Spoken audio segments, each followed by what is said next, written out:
But you Yes. don't want to be doing that with stocks that could go bankrupt in 6 months.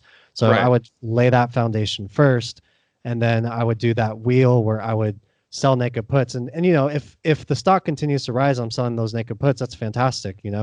I could just keep collecting that premium. If the stock price dropped, then I would get in to a stock at a price lower than I was already happy buying it at as I collected that premium, and then I could collect premium on the other side to sell cover calls on.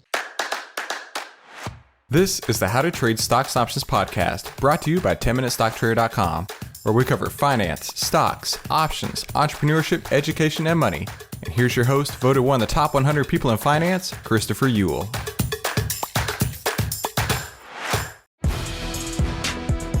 Hey there, traders. Welcome back to today's How to Trade Stocks and Options podcast. Today, we have a special lesson for you, and this is coming straight from my brand new trading course called the AI Stock Trading System. I've literally pulled this lesson straight out of the course, and I'm putting it here on the podcast because I really believe that this is going to provide you massive, massive value, and that's what I'm trying to do here.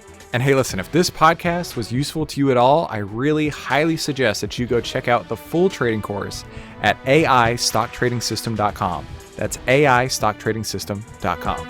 Hey, make sure you subscribe and hit the bell so you'll be notified every time we give you more tools, tips, and tricks to help you trade faster and trade smarter every single week. Hey there, traders. Back to today's How to Trade Stocks and Options podcast. Today, we have a special guest on the line, Andrew Sather. He's the president of Sather Research, LLC, and also the co-host of the Investing for Beginners podcast. Now, I'm incredibly excited to have Andrew on today. I think he's going to teach me a lot of stuff along with you guys. So, Andrew, thank you so much for coming on. Yeah, thanks for having me, Chris. It's a cool podcast you have. I know you're just pumping out content like crazy, so it's great you have a service like this to help people who want to learn how to trade. I appreciate that. I mean, when I first started the podcast, I was like, all right, if I'm going to do this, I'm going to do this for real. So I kind of just booked myself and I was like, 3 days a week, we're making episodes. I mean, it's just like Seinfeld or something like that, right? You always click on the show and you know what time it's going to start. That was my mentality with this. This is not going to be a hobby. This is going to be a real thing. So Andrew, tell me about your podcast and tell me about a little bit about you and Sather Research and your website, which is let me double check. It's einvestingforbeginners.com. So tell us a little bit about you and your story. That's really why I wanted to have you on today. Okay, cool. Yeah, that sounds good. We have a podcast like you mentioned, and we're a lot less professional than you are. It's basically two really average dudes who are just talking to each other about, trying to teach about how to be in the stock market along the way, but, just really finding things that we find interesting and trying to explain and really come from the heart of a teacher and really teach people.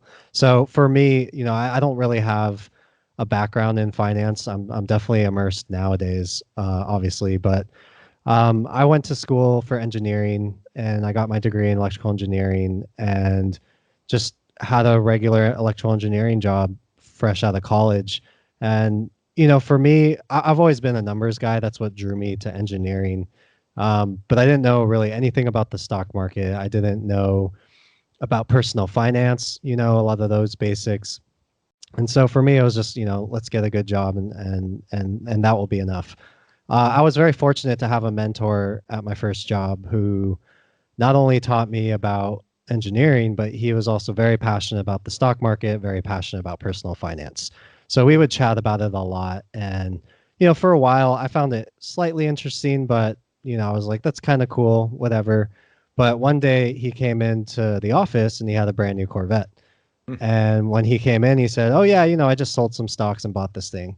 And I'm like, all right, like, you're an engineer like me. The fact that you did this from the stock market is very intriguing.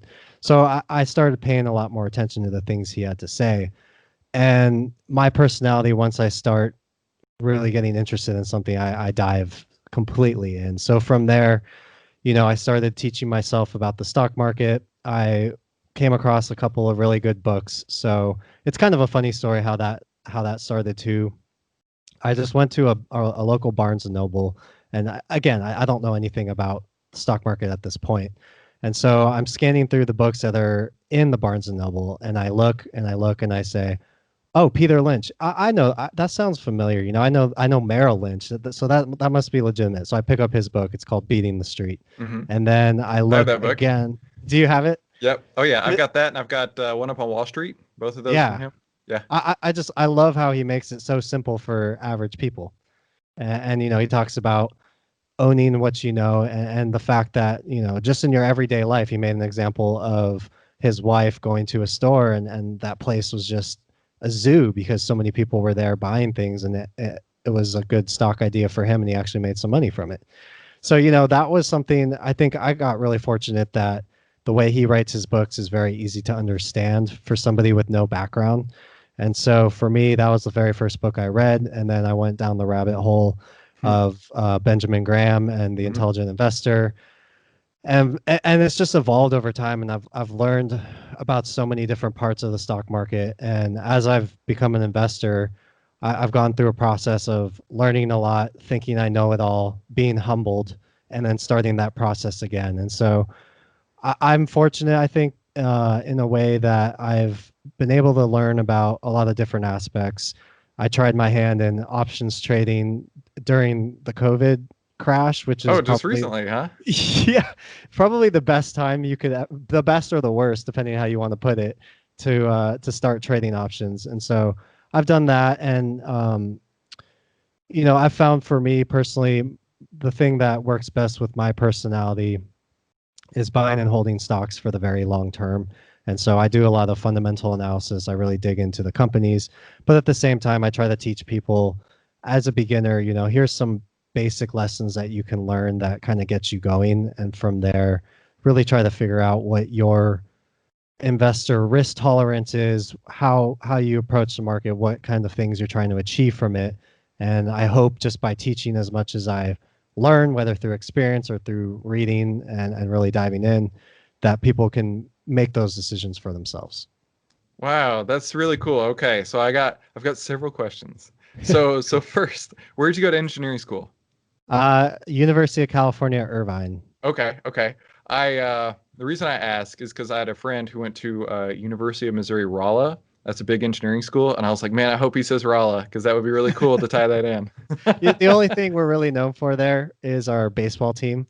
Mm. We didn't have a football team. The joke at the college was, we took all the money for a football stadium and we turned it into a library, which is actually true because we have a really big library. So, I mean, But you some know what? positives and negatives. I think that is a great thing. In fact, now I live in Texas, and like the stereotypical Texas Friday night football is such a thing. My wife's an educator, and she worked at a really poor school for a while, and the school was so poor that like you go down the hallway and there'd be tiles missing, right? Wow. But you better believe that they spent $1 million to put down one of those new fake turf fields for their football team. And I'm like, look at the hallways over here that have no floor, and you're going to spend $1 million over here to put down fake grass. And it's like the priorities here. I mean, really. Well, So you I'm guys not a have all sports guy. these movies and TV shows like the Friday Night Lights. Is that pretty accurate? It's Have you it's seen it's, those? it's exactly that. Yeah. Yeah, for sure. And it starts at like 8 years old.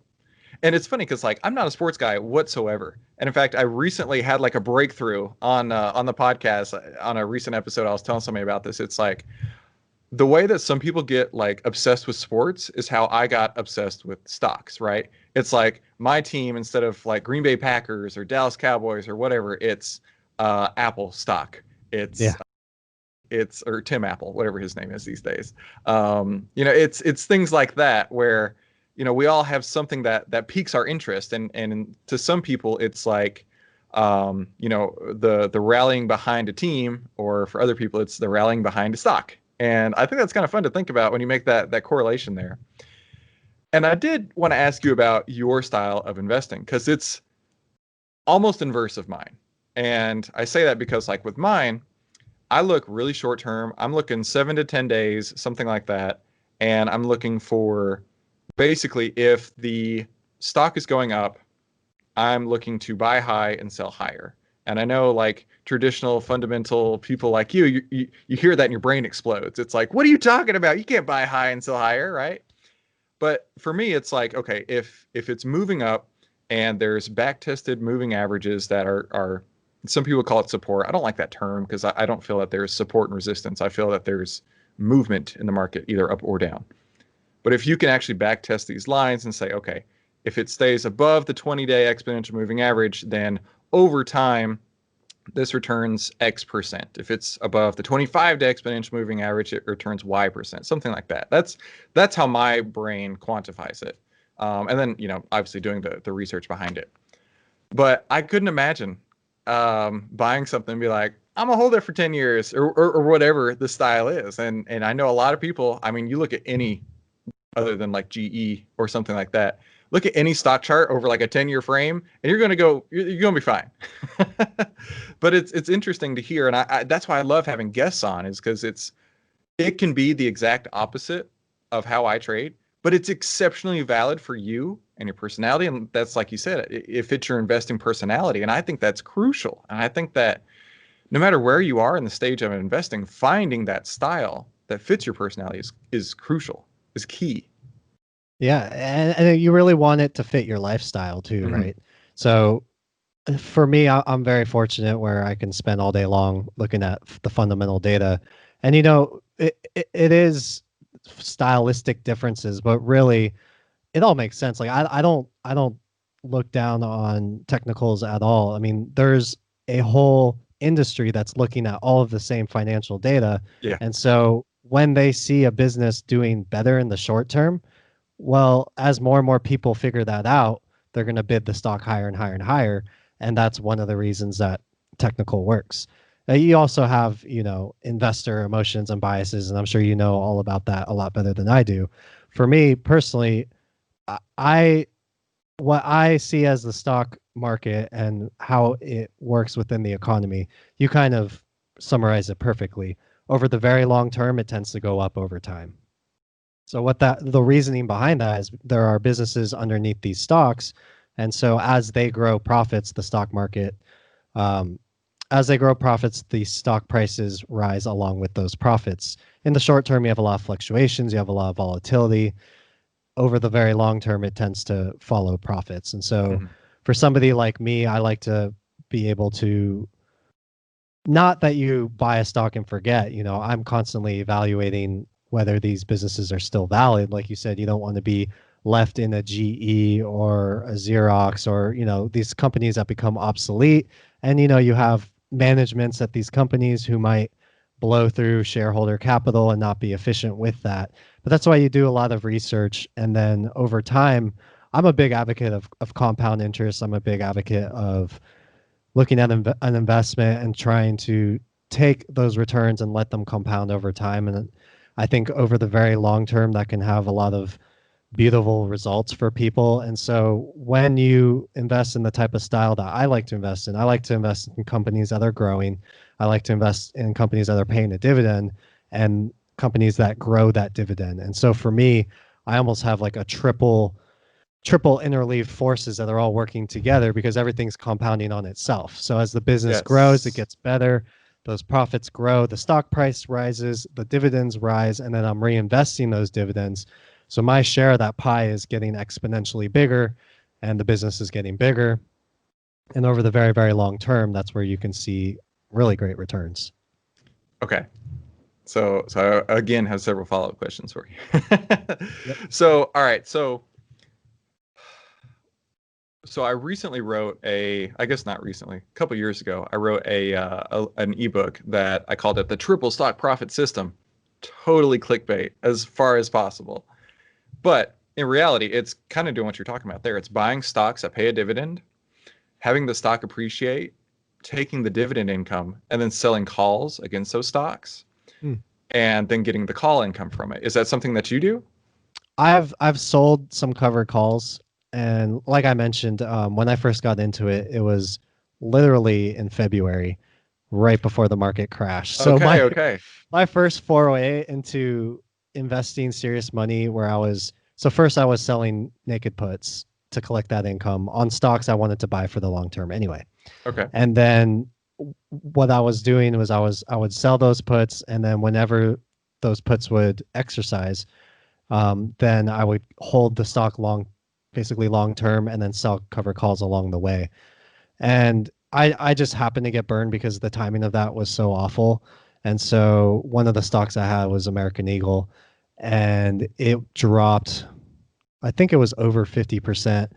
So I finally was able to exit that trade, and I really limited my losses as best I could. That was a stock that it was just going nuts, and so I would the system I think can work for a lot of people. I just found it didn't work for me, but I was essentially selling the calls. I was still collecting that premium, and then because the stock was dropping, uh, I would have to sell calls at longer and longer durations to get an acceptable premium Mhm. for that trade.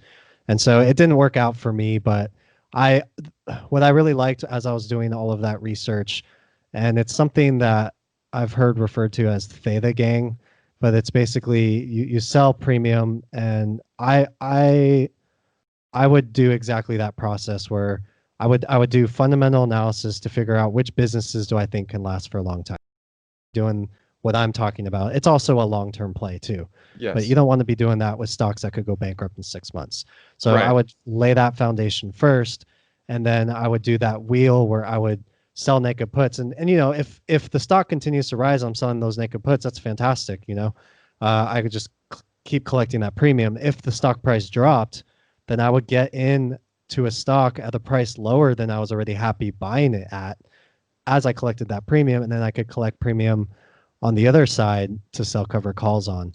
So I really like that logic. I just found, you know, the timing was off, and I have a lot more experience doing the approach I talked about buying and holding for the very long term. I've been doing that since 2012. Mhm. So I had fun with the wheel and the theta gang stuff, but nowadays I'm back on my regular thing. You know, it's not, it's not your fault. Sometimes the market works against you, and I tell people that all the time. Don't expect to win 100% of the time. But unless you're Warren Buffett and you got 80 years to wait, it's not a loss until you close the trade, right? So if you got 80 years, don't even worry about it. You tell me how to guarantee that I'll have 80 years and you know. Yeah, exactly, right. You know, to be So, fair to Buffett though, he's very open about his own mistakes, and so even though he's probably the most brilliant guy we've ever seen at looking at the stock market and finding great businesses, he still went into a company like a shoe company. So he went into one shoe company, had a lot of success. He's like, well, why don't I do that again? Went into another shoe company, lost a ton of money. He used to say he would never buy into airlines. He eventually bought into airlines and then lost a bunch of money. And then he bought into airlines again and then lost a bunch of money when COVID happened. So, you know, he's not immune from mistakes any more than you and I are. But the important thing is you learn from your mistakes, and as you're evolving that strategy of yours, you take those lessons and you just make yourself better. And I've found for me, you know, American Eagle is a perfect example where I really underestimated the power of Amazon. And it's not so much that Amazon has taken away so many retailers. They really have. But what I didn't realize on the onset is how much American Eagle really depended on that mall traffic. And so it was mhm. that trend was a bigger problem than anything that Amazon was. Because I was kind of I was really, you know, thinking about Amazon already when I was looking at American Eagle and how I felt about the valuation and how I felt about its long-term prospects. But it was the declining mall traffic. Now they have things that they're working on to over time. But you know, that's one thing where I took that along with some other lessons on some losses I took. And you know, really since the pandemic I've really focused on figuring out how the world has changed and really adapting to that, and that's helped me a lot more. And it's a timing thing too. I don't know if I would have come across this approach 3 years ago. I don't know if it would have worked for me as well as it has now. But it's a big combination of, you know, not to overwhelm people, but learning and then being confident and then being humbled, staying humbled, learning from that, and then being confident again. And it's really, I think it's a never ending cycle, and there's a lot of learning involved. And maybe that's why I like it, because I haven't gotten bored of it, because there's always something new to learn. I think what you're talking about right there is so, so key to everybody is that being able to adapt to the market that you're in, right? I mean, One of the ways of adapting is just holding cash, right? I have part of my thing is that like if the S&P 500, like if the 10 and 20 day cross on the exponential moving averages, then like that's considered like cross down. That's considered a bear market, and I don't want to play because like you don't know how quickly that's going to drop. The biggest gains that ever happen, like one day changes, happen in bear markets going up. And it's like, well, don't you want to play that? Well, no, because the volatility's off the charts. I don't Mm. know if I'm getting in at a great price or getting in at a terrible price. And the next day it might be a rally or a total plunge against me. So that's me, man. Like you're talking about fitting your personality. That's when I decide I don't want to play. And that's exactly what happened on it was February 27th. I took about 6 weeks off. And that was like 3 days before the crest, I guess you could say, and Wow. the drop off there. And it was just because I was being market aware, you know, things that we're talking about here. And like I just sat out. But then again, once it bottomed, it was like mid-April, something like that. That's when I got back in heavy. And like I doubled my account, and not trying to brag, but I doubled my account within just a span of a few weeks because it was like up every day, every day, every day. And I was just selling puts along the whole way and just riding it up like you were trying to do. It's Yeah. just the timing was different, right? Yeah. But you know, being being market aware, being able to adapt to the different circumstances that we're giving is so key. So I did want to ask you a question, right? I've watched a few different investing gurus on YouTube, and some of them drive me absolutely bonkers because it's like it's almost like they've never done this before, but want to act like they've done this before. Like they've never actually put dollars into the market and watched things go against them. Mm. And the one that I'm referring to, his channel isn't up anymore, and who knows why. But in the process, he had gathered like 25,000 subs, and he was getting tens of thousands of views on each video. And like his analysis, it was quote fundamental analysis, but it was something like, I'm going to buy waste management because people are always going to have trash, and it's X dollars today, and I think it could go to Y dollars in a couple years. I mean, and he had a whiteboard and tried to make it all professional and everything, and it's like, okay, and he's like, and you know what? If it goes down, I'm gonna hold it forever because people are always gonna have trash. And I was just about ready to throw my computer out the window at that point because it's like, dude, what are you talking about, right? If this stock is performing poorly, first off, why do you want to get in it? If you would just want to throw your money away, right? If it's in a downtrend and you're saying now's a great time to buy because the price is low, it may be low today and it could be a hell of a lot lower in a week or two. And then to say something like, I'm just going to hold it forever, that obviously different styles here, that like messes with my brain. Because it's like, let's say it goes below the 200-day moving average. That means it's trading below its price, the average price over like the last year. And he's like, I'll just hold it forever.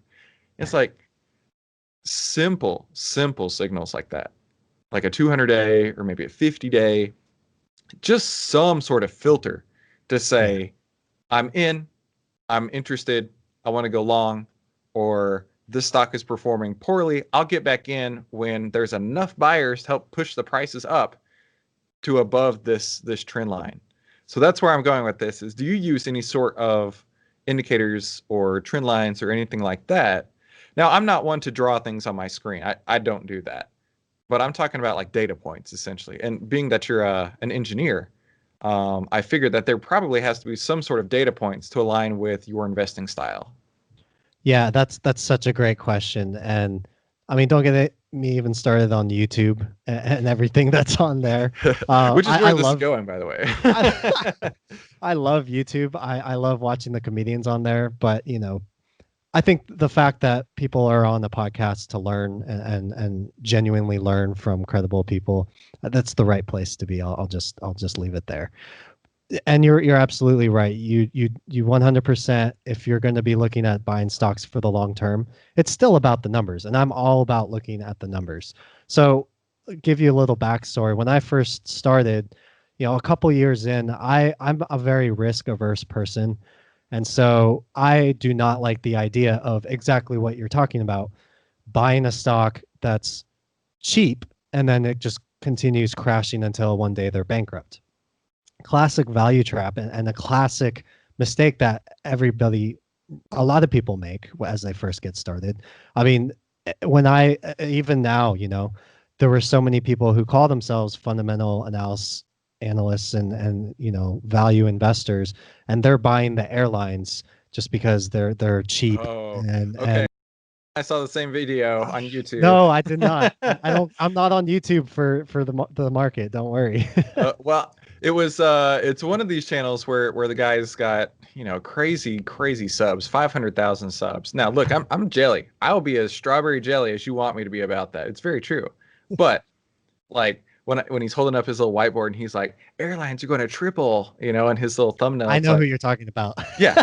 When you say okay. that. No names. Yeah, But right. it's like, really, like, where are you getting this from? Right? Obviously, people don't want to buy the stock.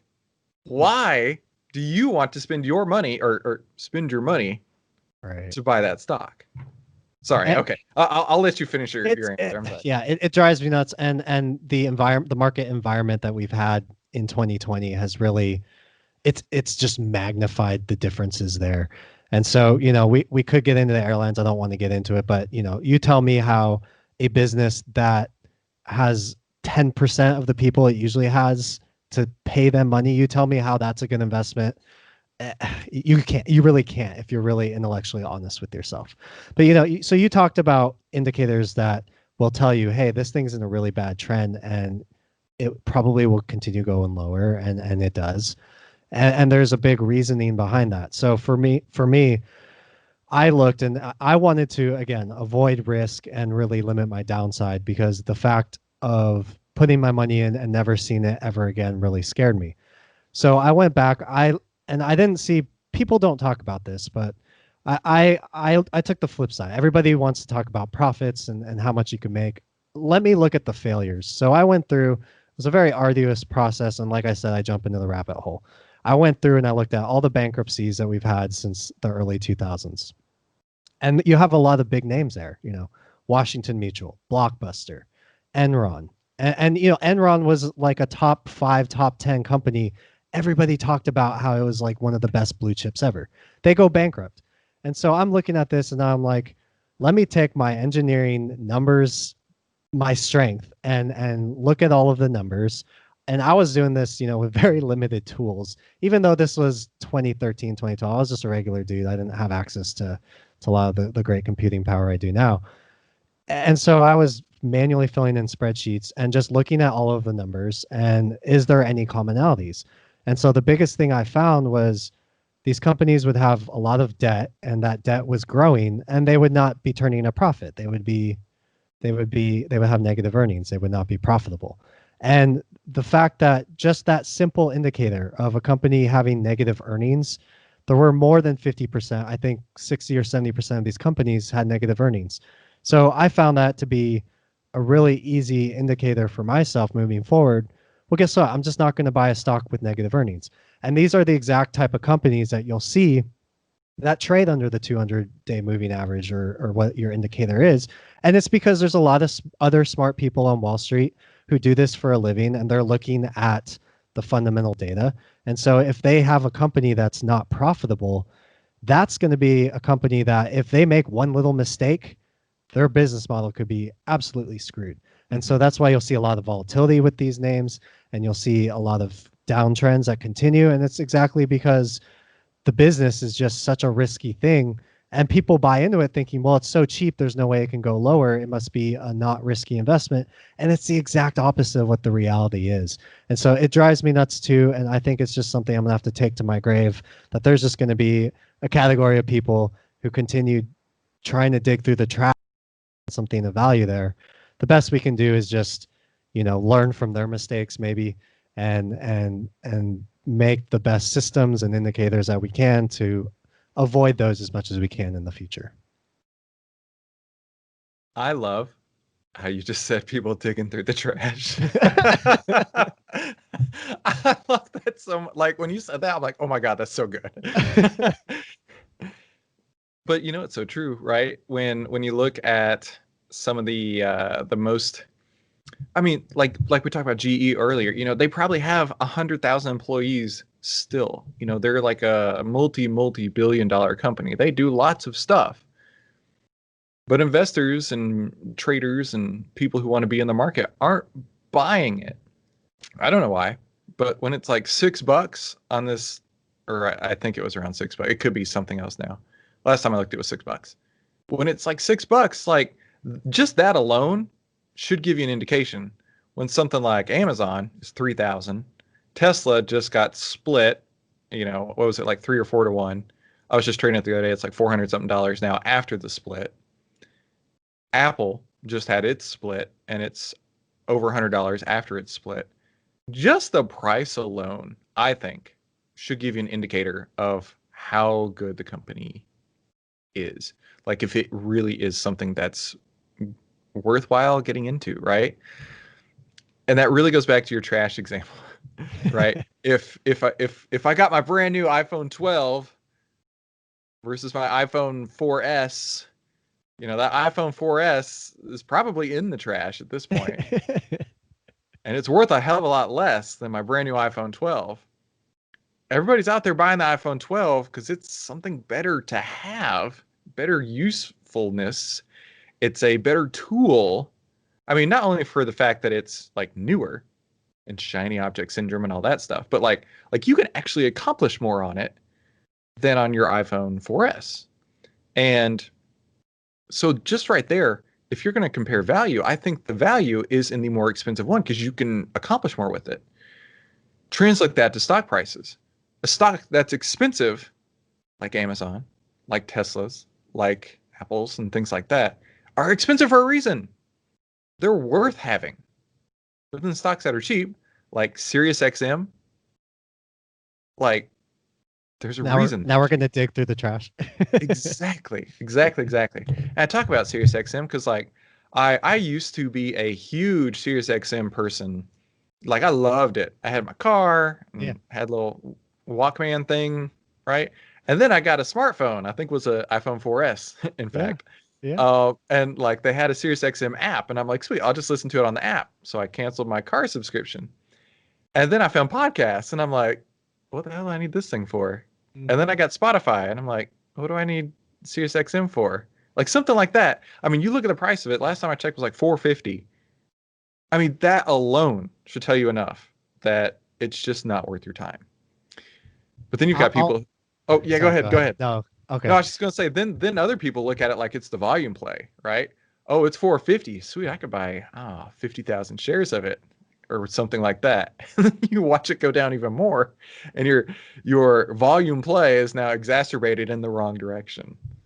So sorry, I've made that mistake too. I was looking at Office Depot at like $2 a share maybe 6 months ago, and it didn't work out in hindsight. Obviously, I'll say the correlation to how I would approach that and look at it and kind of quantify it in my world would be, I mean, it's so common sense, right? If these are businesses we're talking about, and you have a business that's solely about GPSs, and then a new technology comes and completely revolutionizes that, you're exactly right.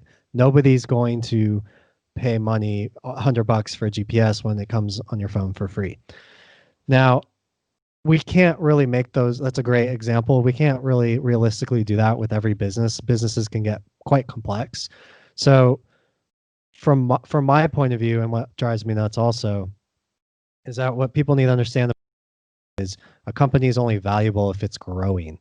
So that could reflect, it usually does reflect in the stock price, but it should reflect in their financial statements. So you should see profits that grow over time, because if they're not growing those profits, we're not getting that compounding. And so a lot of these companies that you talk about that have share prices in the gutter, it's for a reason, and it's because they're not growing those profit anymore, and those profits are shrinking, and it really is that simple sometimes. Yeah, well said. So it goes back to what you were saying, or what I was asking, I guess. Do you have like a trend line or something, some sort of chart line, which I know sounds like it may not be your thing whatsoever, but do you have any kind of barrier that says, hey, I'm in or I'm out based on a line of some sort? Yeah, so I don't use a line per se. What I do is it's a pretty common approach. It's called a DCF, discounted cash flow valuation. And so I'm just Look, I looking went to at, business school, man. I probably did 1,000 of those. I know all about okay, yeah, it. I'll try to make it simple and we won't harp on it too much. But basically, I want to look at what's the future profitability of this company. We could call it cash flows, we can call it profits, whatever it is.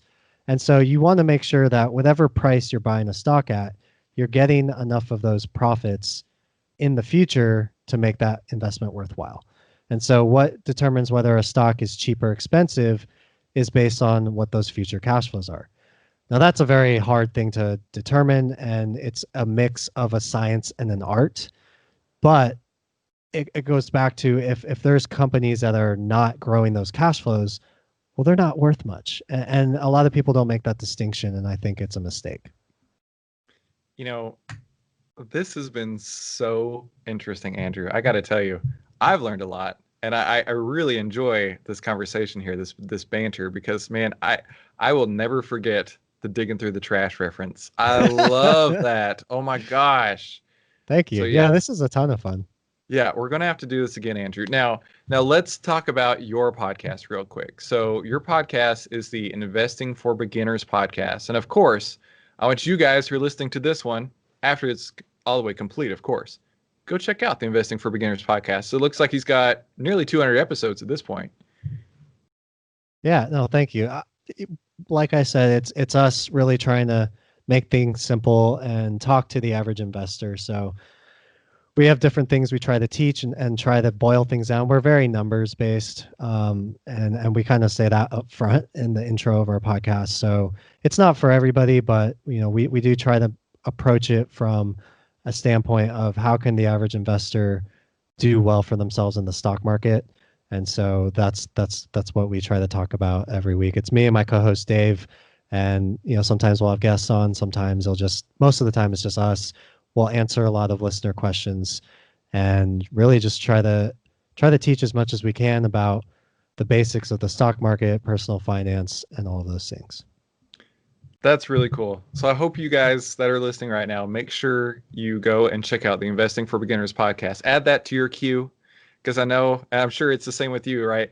You've got loyal listeners, right? Every single week you can count on at least X number of downloads, no matter what you put out there, which is so cool. And I'm the same way too. Like when I find a new podcast, I will binge the shit out of it. I mean, I'll start at the beginning and I will go all the way to new. And it may take me 3 weeks, but it's the only thing that's in my earbuds. So you know what? Maybe we can get a couple of my subs to come over to your side and check it out as well. Yeah, that would be great. I love getting those listener emails where they say, "Hey, I've binged it," or "I'm binging it," and it's amazing to what extremes people will take it to. I love it though. I do have a little bit of ego when I hear that, and it is a good move because you can really, it's like a brain dump download of all these lessons that we've accumulated. You've accumulated too. You've been doing your podcast for years, and from conversations with other intelligent people, from experiences. It's I don't know a better way to fast track your learning than through podcasts, and that's why I love them. You know what's great? It's true. It's like so I have a course where I teach people how to trade, and it's really concise, and it tells you X and Y and Z about what I'm doing. But then on the flip side, it's like you can come and have these conversations, and then you can like make the connection. Oh, he's talking about this when he does that. You know what I mean? And like having it come up in conversation really, to me, cements the whole experience, right? And that's a really quick way to tell like a fake guru from like somebody who actually does the investing or the trading like you or I. Because like we got all these horror stories, right? I could go on for days. Like it cost me a college tuition worth of education in losses before I figured out how to trade. Yeah. And I'm not exaggerating. It was 5 figures before I was like, oh, that's how you do it. Okay. And, it's nothing in this space comes easy, but you got to be able to figure out what works for you and your personality. And I love being able to have guests like you on where it's a completely different way to look at it than I look at it, because that should give the audience hope that, you know what, you'll find your way. And once you find your way, you're going to be all right. Yeah, this was so fun. I mean, conversations like this, something magical can happen, like digging through the trash. I don't know where that came from, but Awesome. maybe it can be a good visual for people. Yes, absolutely. I can't wait to share this. This has been a real pleasure, Andrew. Thank you so much for coming on. Yeah, thanks, Chris. Okay, so what'd you think? That was pretty incredible, right? Now, if you liked that, that's only a taste, only a sample of what you're going to find in the full AI stock trading system. And I really highly encourage you to go and check this out. Obviously, you are interested in learning on how to trade, and that's why you're listening to this podcast. Now, I'm going to take and download my entire trading system that I use day in and day out onto you. And the only way I'm going to be able to do that is over at the AIStockTradingSystem.com. You're going to get phase 1, 2, and 3, several bonuses, and on top of that, I'm going to walk you through over a dozen trades that I put on inside of my account, holding your hand and showing you exactly how I got in, how I got out, how I use the artificial intelligence data, and how this could work inside of your own trading portfolio on a daily basis. So make sure you head on over to AIStockTradingSystem.com. That's AIStockTradingSystem.com to learn more and to get started and to download my decade plus worth of trading experience into your hands so you can start using the AI stock trading system today, the 5-step system to take the guesswork out of trading.